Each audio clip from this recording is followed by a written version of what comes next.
Hello students, my name is Jasmeet Kaur from Sahaj Coaching Center. This video is going to be about the general training IELTS and इस video में मैं आपको एक study plan दूंगी कि general students को अपनी study या फिर अपनी IELTS की प्रैक्टिस किस तरह से शेड्यूल करनी चाहिए ऑन द वीकली बेसिस, ताकि उनका जो एक गोल होता है जनरल ट्रेनिंग स्टूडेंट्स का विच इज़ 8777 वो अचीव कर सके। देखिए, जनरल ट्रेनिंग करता कौन है, ये एग्जाम्स कौन अटेम्प्ट करता है? We know academics are taken by the students going for studies. General training is taken by those candidates who are planning to migrate on the basis of, let's see, for the PR basis या फिर for the work permit. तो ये उनके लिए है basically.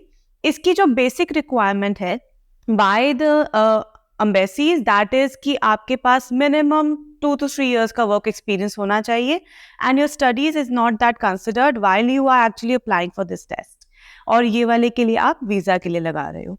सो इसका plan क्या होना चाहिए?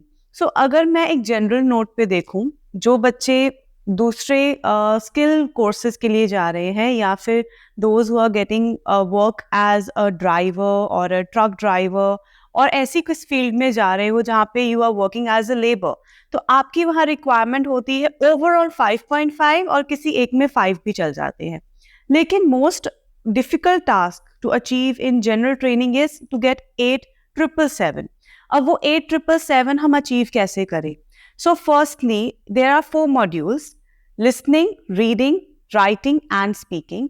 इन चारों को आपने देखना है कि आप किस में बहुत अच्छा कर रहे हो। अगर मैं अपने पर्सपेक्टिव से देखूं तो लिसनिंग और स्पीकिंग ये 2 ऐसे मॉड्यूल्स हैं जिनमें स्टूडेंट्स इजीली 8 बैंड स्कोर कर सकते हैं। अब लिसनिंग की हमने स्ट्रैटेजी क्या यूज़ करनी है? बेसिकली लिसनिंग और स्पीकिंग इन दोनों को हम क्लब करके एक साथ ही प्रैक्टिस कर सकते हैं। अब वो करना कैसे है? जब भी आप लिसनिंग टेस्ट ले रहे हो तो क्या होता है कि उसके आप ऑडियो सुन के क्वेश्चंस को आंसर कर रहे हो। इट डजेंट मैटर कि आप पेन पेपर बेस्ड ले रहे हो एग्जाम और you are taking a computer delivered exam, they both have the same weightage, there is no difference in your filing, nothing is different, दोनों का सेम है। अब इन दोनों को प्रैक्टिस करने का मेथड जो है वो भी सेम है, there is no difference in practising both.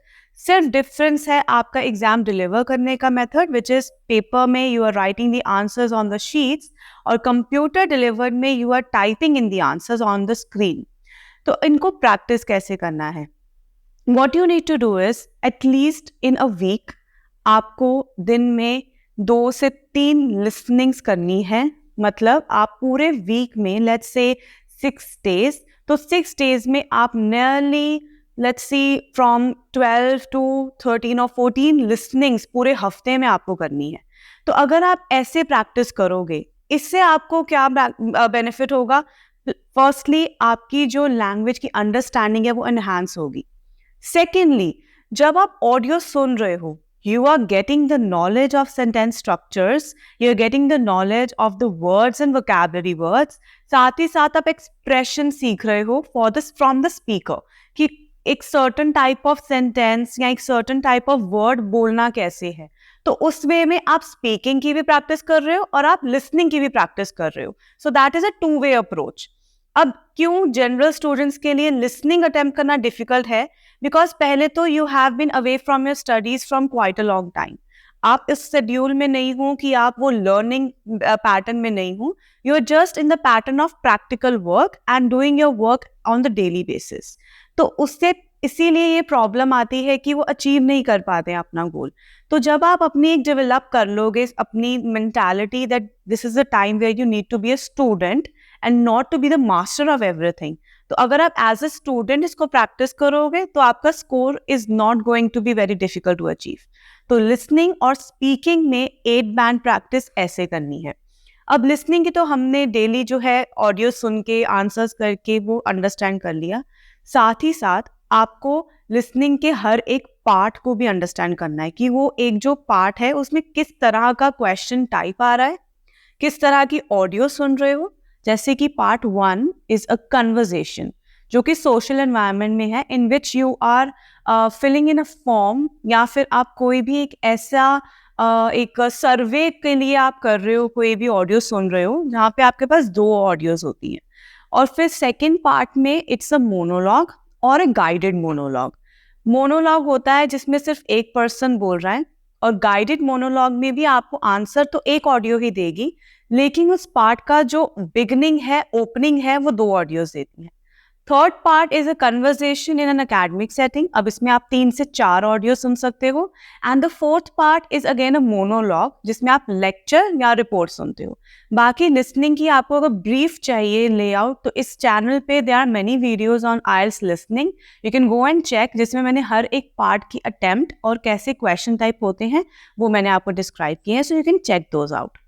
Next is your reading module. General की रीडिंग वैसे तो बहुत ईजी होती है, बिकॉज उसके अंदर 3 लॉन्ग पैसेजेस की बजाय देयर आर 5 सेक्शंस। पहले 2 सेक्शंस जो है वो शॉर्ट होते हैं और आंसर्स आपको डायरेक्टली मिल जाते हैं। एक सेक्शन में 7 to 8 क्वेश्चंस अटेम्प्ट करने होते हैं, और जो रीडिंग सेक्शन होता है that is also very small.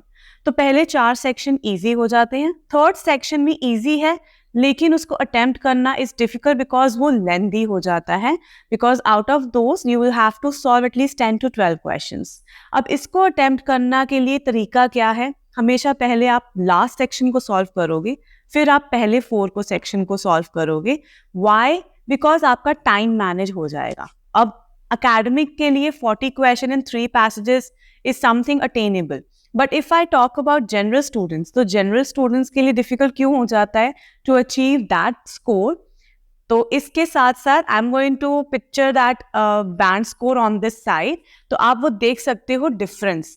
Academics अगर 6 बैंड्स अचीव कर रहे हैं तो उनको कितने क्वेश्चंस अटेम्प्ट करने, और अगर जनरल्स को 6 बैंड चाहिए तो उनको कितने आंसर सही चाहिए। सो ये मैं यहाँ पे चार्ट लगा देती हूँ, you can check that out. Next comes your writing module. अब राइटिंग में आपको टेक्निकल जो है वो एरर्स को समझना पड़ेगा, आपको टेक्निकलिटी समझनी पड़ेगी।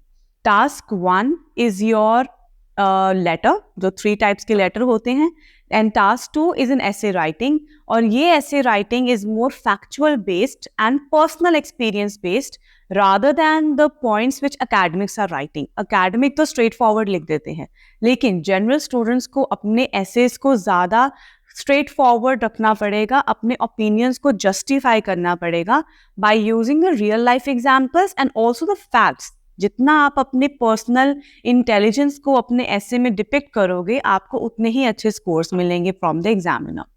तो स्पीकिंग, लिसनिंग, रीडिंग, राइटिंग, ये तो मैंने आपको बता दिया इसमें क्या क्या है। और प्रैक्टिस का I have told you for listening and speaking. Now comes the reading part. Reading को कैसे प्रैक्टिस करना है? अगर आप कहें कि दिन में 3-4 रीडिंग्स ले लोगे, that is not at all possible, because आप बोर हो जाओगे and you will start hating that particular module जितना ज़्यादा प्रैक्टिस करोगे। The only best way of practising reading is to solve at least 2 readings a day. अब वो 2 readings में क्या करना है? पहली रीडिंग को आपने अच्छी तरह से एनालाइज करके सॉल्व करना है, और दूसरी रीडिंग को आपने टाइम मैनेजमेंट के साथ सॉल्व करना है। इससे क्या होगा? एक रीडिंग जो आप कर रहे हो विदाउट मैनेजिंग द टाइम, उसमें आपको टेक्निक समझ आएगी, और दूसरी रीडिंग जो है आप वही टेक्निक्स यूज करके अपने टाइम को मैनेज करोगे। सो डेली बेसिस पे आप 2 रीडिंग्स प्रैक्टिस करो। When it comes to writing, don't just jump on to writing your own task. सबसे पहले आप जितने भी सॉल्व सैम्पल्स रीड कर सकते हो about IELTS general writing letters and essay topics, आप पहले अपनी एक मेमोरी बिल्ड कीजिए for the essays and the letters, कि उनमें कौन सी वोकैबुलरी यूज होगी, क्या क्या क्वेश्चन टाइप्स आ सकते हैं, ऐसे में कैसे लिखना है, लैंग्वेज क्या यूज करनी है, वोकैबुलरी कैसी होनी चाहिए। सो पहले आप एक मेमोरी बिल्ड कीजिए for the writing and then step into it.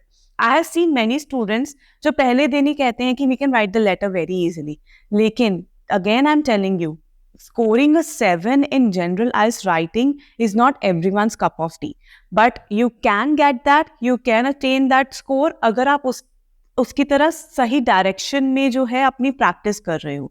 So you need to direct yourself, you need to plan and build a memory for every type of the task that you are going to achieve. तो ये जो study plan है आप इसको follow कीजिए, then scoring 8777 is never going to be difficult. And on this channel there are multiple videos जो मैंने general training students के लिए स्पेशली जो है बनाई हैं, जिनमें मैंने आपको लेटर्स के एग्जाम्पल्स दिए हैं। I have given you example how to solve the listenings, how to speak fluently and also आपको ऐसे कैसे लिखना है। तो इस चैनल पे एक्सप्लोर कीजिए and do comment me down in the comment section कि आपको और कौन से टिप्स चाहिए रिगार्डिंग द जनरल ट्रेनिंग आइल्स, या फिर आपको लैंग्वेज लर्निंग में क्या प्रॉब्लम आ रही है, आप उसके क्वेश्चंस पुट कर सकते हो। एंड मेरी आने वाली वीडियो में I am definitely going to solve और answer all your queries. So video को एंड तक देखने के लिए thank you so much and subscribe the channel if you want to get updated about the videos I post. Thank you so much for watching.